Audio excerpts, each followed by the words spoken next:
Hey, welcome back to Tight Sports. I didn't think I was going to listen to these guys. I was about to start calling them bozos, but not yet. They go 11-1. I don't want to feel like a complete idiot. It's possible. Anyway, I want to listen to these coaches a little more carefully now. Last year, I would just throw it up there and let them speak. But I want to say my piece. I am not a football expert or X and O guy, but I have studied at University of Alabama long enough to know that what we saw at FSU was a bunch of crap. This is the pre-ULM presser they have on Monday, but I didn't have time to really record it. I just want to give my comments because, what we saw on Saturday was a mess, and I don't think you're going to really fix it before Georgia. Can it be fixed? God, I hope so.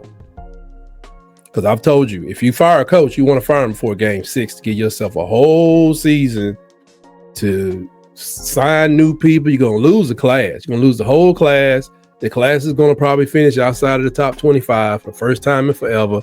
A lot of things are just going to collapse if you have to start firing, if you try to fire the head coach. These coordinators, though, oh, man, I have been bumping for this man for the longest. And I'm just saying, I don't know what to say about my man here, Kane Wommack. That defense played the game the other day. Not the identity of this defense. I think we've got a group of young men that back him up right there. Yes, it is. Yes, this is not the first game they played like this. So don't come in here acting like you ain't never seen this before. We all saw it. We saw it at Oklahoma. We saw it against Tennessee. We saw it at Vandy when the quarterbacks get to running. You saw it at South Carolina, although we won. Probably saw it at Auburn. I can't remember the Auburn game right off, but thank God Nussmeier don't run. If that was Jaden Daniels with LSU, he'd have set a record on our butt. He'd have set a record on this defense. The person we shut down the year before comes back and let a guy, man, come on. He'd have crushed it. Let Jackson Arnold crush you. Not the identity of this defense. I think we've got a group of young men that take a lot of pride in the way they play, the effort that they play with, and I thought we played too much on our heels on the road with adversity. As a coaching staff, we have to do a better job on the road of creating a sideline environment to make sure our guys are ready to go respond. That starts with me and our coaches, and making sure that our players know how to respond in the moment of adversity. But I've got great confidence in our players. I think the level of ownership that I've seen from our guys has been really strong the last 48 hours here. 48 hours at this point would have been Saturday night, Sunday night, and that'll be Monday at up to about afternoon time. So I don't know what he got proven to him in those 2 days, but good for him. And I think we're ready to go put a product on the field on Saturday that our fans, this university can be very proud of, and so looking forward to doing that this week. Coach, starting on far right with Nick. Yeah, the lack of physicality that popped up a few times, how will that be addressed moving forward? I think sometimes one of our keys to victory, right, was that when you're playing a team that moves laterally in the 1+ quarterback system, there has to be elements of being patient to let the ball declare. But once the ball declares, one of our keys to victory was to finish with violence and aggressiveness on the ball. And I thought we let some of the things that they did put us on our heels, and they put us on our heels, all right. More like stilettos. Yeah. Got put on stilettos. I mean, I watched the film guy. Just go check him out. He's breaking down film. I think he did that for Georgia as a job. And he was just walking through just what he would take his notes down on what was happening. There was so much confusion on that defense. A lot of people, we think we got blown off the ball. There were times we did get people got their butt kicked. Sometimes people were going through the same hole. He said he didn't have an instance where the linebacker ran downhill, meaning a lot of times, even Lawson, they would chop it up. Like he said, like you got to see it. Then they wasn't seeing it quick enough. And when they saw it, the person was already in a full-fledged sprint. Now, I don't care how fast you are. That's going to take Deion Sanders 15 yards to catch up with. Jump on their back and ride them down. First down, if nothing else. A lot of that. I didn't say it. The film guy didn't say it. Go to this channel, watch that film. He broke the defense down. It was horrible. It was awful. People were making business decisions. People was like, I am not messing up this manicure this early in the doggone day. Not going to do it. People was jogging alongside the plays, and it wasn't just Bray Edwards or Braylon, whatever. It wasn't just him. It was a couple people that got to play. Yeah, well, he got them. It wasn't this attacking thing that we supposed to be doing, swarming. Wasn't no swarming. They were more like gnats. They were just on the field, getting in the way. Sometimes getting in the way. They would just aggravate. It's like if FSU just wanted to run a scrimmage, them gnats to be on the field, like, man, get these gnats out of here. That's what they were doing to us. It wasn't even like it's like some of the calls we said was just the initial setups for the defenses were bad. Go to the film guy and check that thing out. I don't do all that stuff, but I watch it and I heard what he said and I saw it. We doing stuff like shifting people. We got people set up, right? The box, the 7 is set up right here. Florida State is clearly waiting that side of the field. Now, can they come back the other way? Yeah, but sometimes the Gus Malzahn offense, it is what it is. He's just trying to break one. And all them run plays when dudes was like flying on the field, out of the backfield, it was usually, they did exactly what you saw. It don't mean if you're on this side, you just got to make the play. But if there's nobody over here, it's 3 people over here, and it's like clearly like another 6 to 7 on that side, you got to go what you see some kind of way.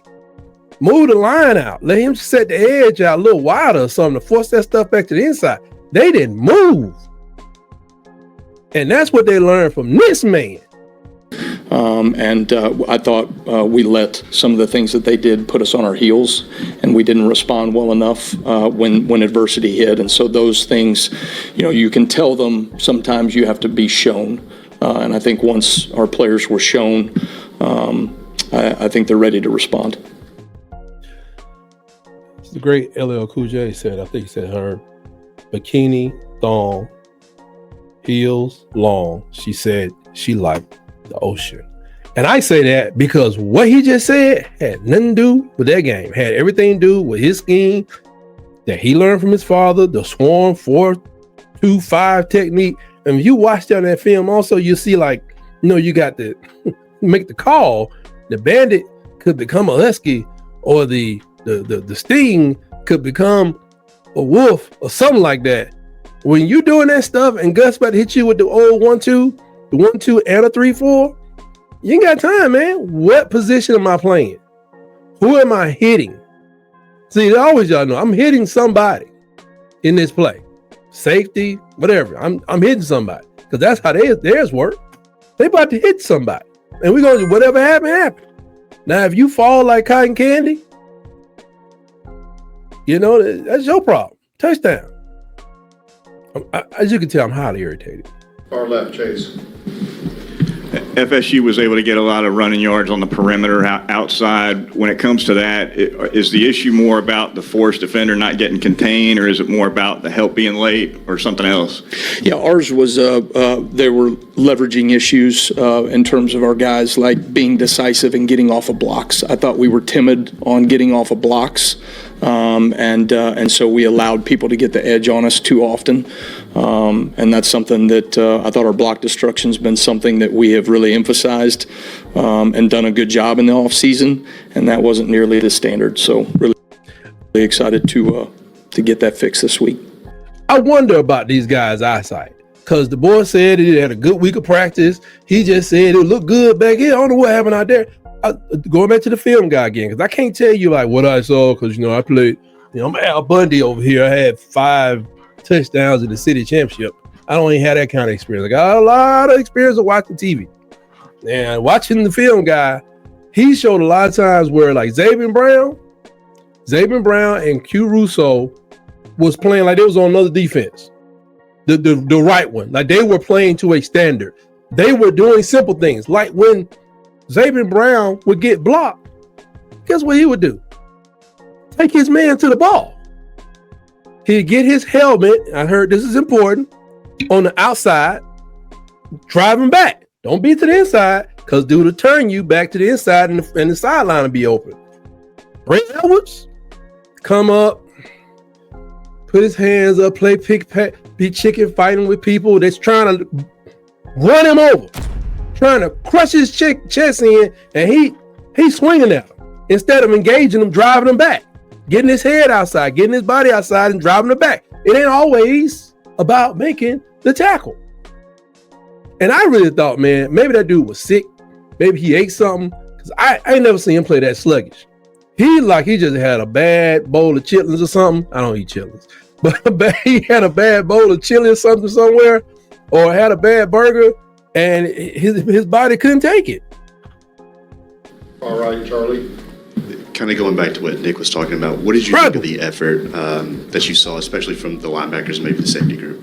I thought we played timid. I thought we let adversity put us on our heels, and we played hesitant at times because of that. And that was, I think, striking for all of us, because that's not the identity of our defense. It's never been who we are. That's not who these players are. And I think they are very much looking forward to showing that next Saturday. Still in the middle, on the left side there. I counted 23 players who took snaps on defense in that game. Can you just talk me through the process of that many guys rotating in on a close game? Yeah, I think there's going to be moments. We did have some bangs and bruises, right? But we did have some guys that we felt like had earned an opportunity to go out there on the field. Game one, you want to make sure you give people opportunities to do that, and then based off of the body of work and what they do on the field on game day, will reflect some of the rep base that you see moving forward. I don't think you have to make big sweeping changes.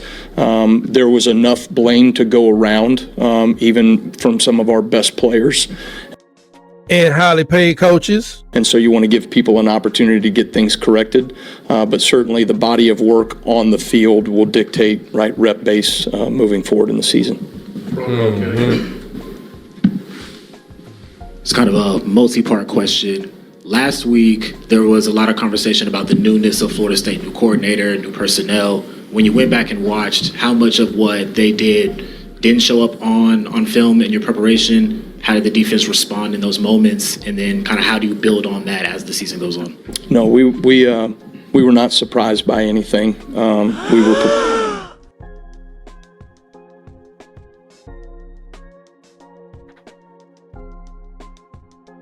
Sir, how are you going to watch that film and say you weren't surprised about anything? Anything as in nothing? Nothing surprised. Homie, I'm surprised. I'm surprised along with another 5 million. Alabama, you weren't surprised by the plays we know it was Gus.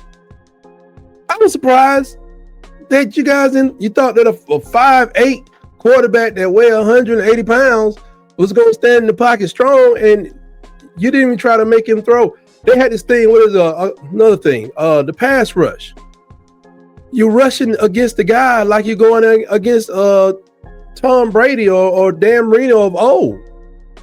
They created these. You go watch the film guy, or go watch the all 22 film if you can get your hands on it, whatever. They created these huge seams in the pass rush for him to escape from.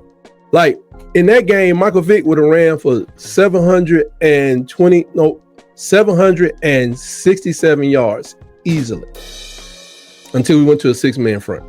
Because everybody, when they snapped the ball, the defensive line, they hauled up. They went upfield. They got upfield like 5 yards. Problem is, quarterback wasn't there. The quarterback wasn't there. that the center one time, the center snapped the ball. He snapped the ball. He chucked this guy. He helped with this guy, but they had called a stunt that opened up the A. It wasn't the A gap. Both A gaps became connected. Only thing in it was their center, number 67, I think. And he turned around and looked at Castellanos like this, like, yeah, man, you got a clean pocket, or we can get the ride. I can't even remember what happened, but I think he got 15 yards. I think he just took off. It was so wide open. This man looked like a child running through that big old hole because he's not that tall of a guy. Very effective though, and fast enough. I see, this is a foolishness they're gonna try to tell us this year, and that's why I'm gonna be right here breaking these down. I'm not gonna listen to this foolishness like last year and be like, yeah. Okay, I see where you're going, Slick. I see where you're going, Kane. Okay, Coach. I see where you're going, Coach. Boy, no. You are not going to pee on my leg and tell me that it's raining. You're not going to do it. New personnel. When you went back and watched how much of what they didn't show up on film in your preparation, how did the defense respond in those moments, and then kind of how do you build on that as the season goes on? No, we were not surprised by anything. We were prepared for a number of things that they were doing, including some of the trick plays and a number of their run game things. We did not play to the level that we are capable of as a defense, and so we've got to own that as a coaching staff. We got to own that as players, which I think we are. But I have great confidence in our guys that they will get that corrected and quickly. Go to Katie on the left side here. They only dropped back to pass 14 times, or I guess they probably dropped back more than that, and he ran some. But what does the defensive line need to do to generate more pressure? Yeah, that part. I think they ran the ball 42 times. They dropped back 17 times. In a rain game, that's totally expected. But in a game where defense is not going to create scenes for your quarterback to escape from because he's a dual threat, just in case that's a shocker to this coaching staff or the team or the players. He's a dual threat quarterback. He's going to take that run. Yeah, it was totally opposite. We were 43 and I think 19 rushes, something like that, maybe 22. They were on the other side of it. It was like 17 passes and 42, 47 rushes. They ran the ball down our proverbial throats, right up our trunks and right across our big African elephant ears. Well, I think, I think there's times when in the second half, I tried to call more pressure to generate a little bit more pressure on the quarterback. We were able to do that a little bit more effective. But one time on a third down, we had a free runner. We let the quarterback out of the pocket, and then we had a late hit out of bounds as he was going out on a critical 3rd and 5 where we had a chance to get off the field. And then another time we were getting ready, we had put ourselves in position to get them to a 3rd and 11, and then we had a late hit on the quarterback as well. And so you want to affect the quarterback, but you have to know when, and you got to have the maturity and understanding of when to do that and when not to do that. And I think both those guys took ownership of it, and I think they'll get those things corrected moving forward. But certainly from a pressure standpoint, that's something that, I've got to make sure that we can affect quarterbacks better than what we did Saturday. Call in front left. Sort of in the same vein, it seems like mobile quarterbacks have kind of affected your defense, dating back to last year a little bit too. Like, kind of what's the plan moving forward in terms of, I guess, containing when they get outside to kind of contain their ability to scramble to rush? Call police. Maybe not the police. You probably want to call like the U.S. Marshals. If they get too far on the outside and we can't do it, just call U.S. Marshals. They Marshal service is good for. Wait a minute, these not criminals, are they? Trying to keep them in the ice? No, we don't. What are you gonna do, Coach? What are you gonna do to help us with Jackson Arnold and Sellers and Diego Pavia? And hey, you might as well say Nussmeier, because he'd be a doggone fool if he ain't try to pick up 80 yards on the ground. Y'all do realize Diego Pavia only ran like 60 yards on Alabama, but it was the most crucial 62 measurements of 3 feet ever in the history of Vanderbilt. And the quarterback at Tennessee gonna run, and the one in Georgia gonna run because they saying he run. You know, he really don't throw that well anyway. He gonna run. Anybody out there gonna run? I don't even know who playing. Mrs. Zoo gonna. Everybody gonna run. So this is a very important question that I want to hone in on. I want to hone in the answer to this. What are you gonna do? What are you gonna do? Huh? What? Things like that. Yeah, I mean, I think, I think there's a pattern right now of when teams are moving laterally in the 1+ quarterback system. We saw it against Vanderbilt. We saw it in the in terms of, I guess, containing when they get outside to kind of contain their ability to scramble, to rush, things like that. Yeah, I mean, I think, I think there's a pattern right now of when teams are moving laterally in the 1+ quarterback system. We saw it against Vanderbilt last year. We saw it in the first half against Oklahoma, and then it showed up this week. I thought, those are things that you have to look at, and you got to go, okay, we had a good week of preparation, but we weren't able to execute well enough on game day. So now schematically, what do I need to do to make sure I give our players the best chance to be successful based upon the body of work that we've put on the field? And so we're looking to address those issues. Back right, Matt. Do you think all the issues are fixable, or is some of it just weaknesses you'll have to deal with at this point? Yeah, 100%. Did anybody here answer? Those things will get fixed, and look forward to seeing our guys do it on Saturday. Do it. Go right next to Matt. Let's go to On Saturday. You had limit Saturday. Okay, let's go to the left side. Let's go to EG right here in the front. And them folks can run. Say what you want to. 2007. Don't forget. Nick Saban on his way to a 6-5 or 6-5 season. Don't forget. They did us. They shouldn't be able to do us now. Hey, you got to prove it every week. Coach, what would you attribute that hesitancy to? Is it schematically, fundamentally, and how do you make sure that doesn't happen again when more adversity is faced? Well, I think, again, that goes into the pattern of us on the road as a football team. I think about the two games and a half that we, defensively have played timid and on our heels. And those are situations where on the road we've got to make sure that we protect our sideline. I talk about it all the time. The sideline is a living, breathing organism that you've got to make sure you're doing your job to feed that the right way. And so even as a coaching staff, we got to make sure that we're challenging ourselves. There's so many things now with the iPads that you're making checks and adjustments and corrections. But let's make sure that we're also keep the main thing as a coaching staff, right? That we are making sure our players are ready to physically, mentally go out on the field and go play in an attacking mindset. And that's something that we didn't do a good enough job as a coaching staff. We've got two more questions. Let's start with Hunter, far left side. You mentioned there was a strong level of ownership over the last 48 hours. Who specifically on the defense has kind of led that charge besides maybe like Deontay or Keenan? Every player on our defense right now. So finish up with Mike on the back row. On the topic of the effort, just how much are you evaluating that within the game, and would there be a scenario where if you saw a guy not going full speed, you would take him out of the game? And then along those same lines, just for guys coming back from injury like D-Law and Sab, how much is that affecting their ability to go full speed? Yeah, I think some of those things, we have guys that play with great effort. They play with great enthusiasm and energy, and that did not show up on Saturday. But I'm not going to. We're going to allow our players to get it fixed. And so certainly there was enough blame to go around. You can point to every position on the field, right, that had issues in terms of not executing the level they're capable of and not playing with the passion and energy and effort that we have established here as a defense already.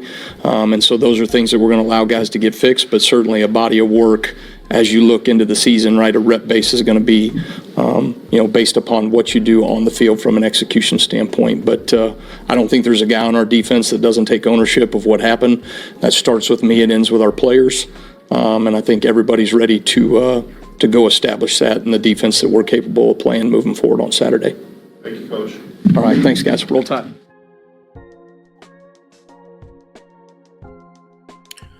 Well, at least we got a roll tide out of that guy.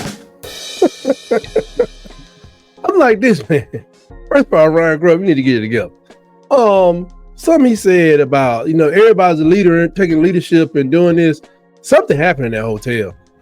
I don't know. There's a lot of reports. Nothing's official. Something went on in that hotel all night before the game. Because see, the simple stuff is like, if I catch you out of your room, you're going to be in violation of losing some money, if not playing time, depending on who you are. Because they're saying that people were all, they're wilding out. They were just wilding out.